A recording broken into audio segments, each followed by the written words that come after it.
calling all fans of the OG Air Kukini out there, because today is your day. Your beloved Kukinis are back. Stay tuned. I give you sneakers. These are the latest issue of the Nike Air Kukini, and they have not lost anything to time. Take a look.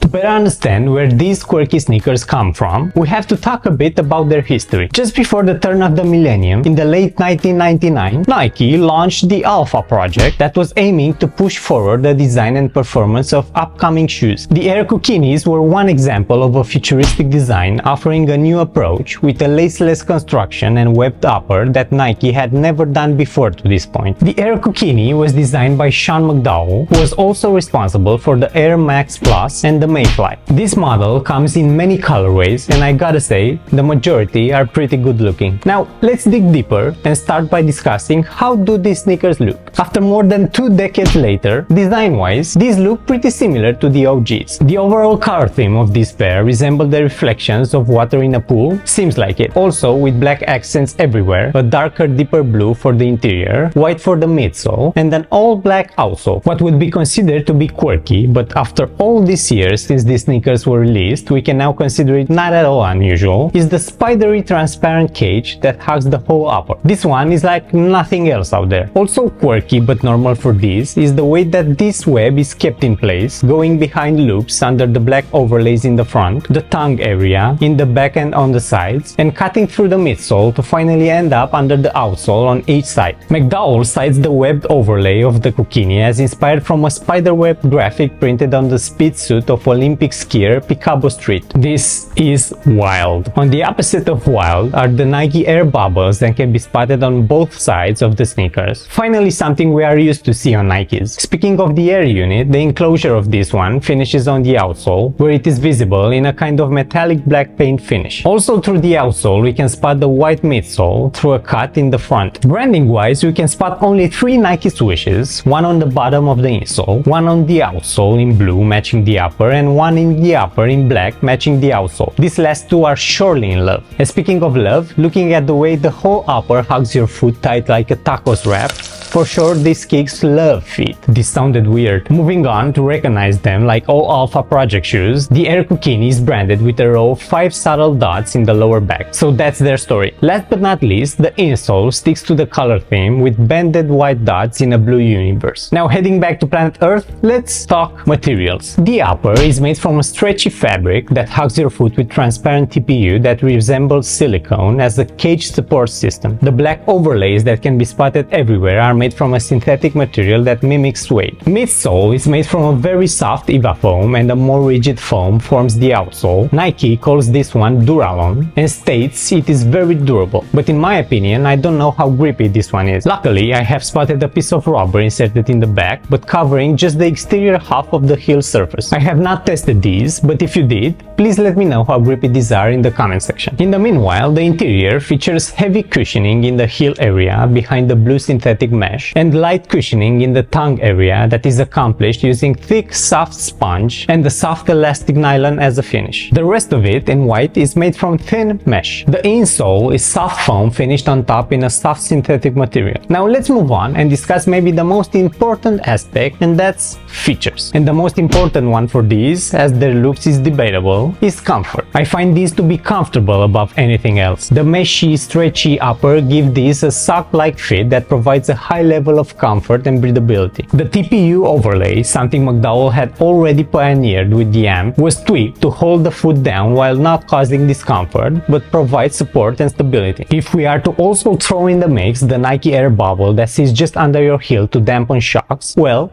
there is nothing more your heart could desire. Maybe a more grippier outsole, but besides from that, the Nike Air technology is meant to absorb the impact and to help reduce the weight of the shoe without sacrificing performance. The tongueless construction doesn't make this difficult to get on and off, and taking into account that they also feature not 1 but 2 pull loops, one in the front and one in the back, this completely offsets the lack of any conventional lacing. So these are an easy on, easy off kind of kicks. A great design choice was made for the insole that is punctured, thus breathable, pushing the sweat away from your footbed, and also wide and molded around the heel to provide comfort and stability. Another small detail, but important in my opinion, is the gap line in the outsole that exposes the midsole in the area where the toes bend to make these more malleable in the front and push you forward while running. Okay, let's draw conclusions. To draw a line, the most suitable word for this is versatility. They are a casual daily wearer that you can also take for a run or a workout. Also, they are nostalgic and take you back to an era when quirkiness was accepted and even hit the shelves. If you wonder,